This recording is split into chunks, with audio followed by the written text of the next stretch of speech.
सांग केली जातायनी आणि संसारामध्ये असे बरेचसे कार्य आवडचं मंख्यात केलं त्याचं मंख्यात घडावर कार्य कायचं हे सर्व शास्त्र कसं मंख्यात केलं कसं माणूस कोणाला म्हणतात माणसाचे गुण काय आहे माणूस कशाला म्हणायचं म्हणून नीतिकाळ शास्त्र म्हणते मत्वा कर्माने शुद्धती येते मनुष्य जो मनान चिंतनशील करेल पुरोत्तरासाठी जीवन जगेल तो खरा मनुष्य आहे आणि या मनुष्यामध्ये माझा बाळ कृष्ण सेवक हा पण काही काळासाठी का असेना थोड्या दिवसासुद्धा खूप सुंदर असं कार्य केलं नाव केलं आणि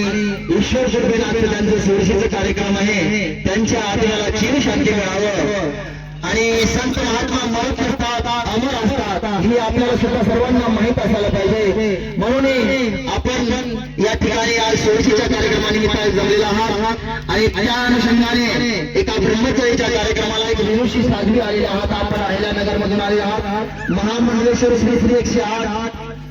कौसल्यादास महात्माजी आपण या कृष्ण बाळांच्या सोयी निमित्त आपल्या मुखाने राहतो या अनाडी जनतेला अज्ञानी माणसाला मार्गाला लावण्यासाठी आपण सत्सविवेकानं आपल्या मधुरवचन आणि अशी वचन द्यावं अशी मी प्रार्थना करतो लगेच त्याच्यानंतर पुढचा प्रवृत्ती होईल आणि प्रवृत्ती झाल्यानंतर आपण महाप्रसादाची तयारी करू माताजी कौशल्यादासजी आपण थोडा विचार करा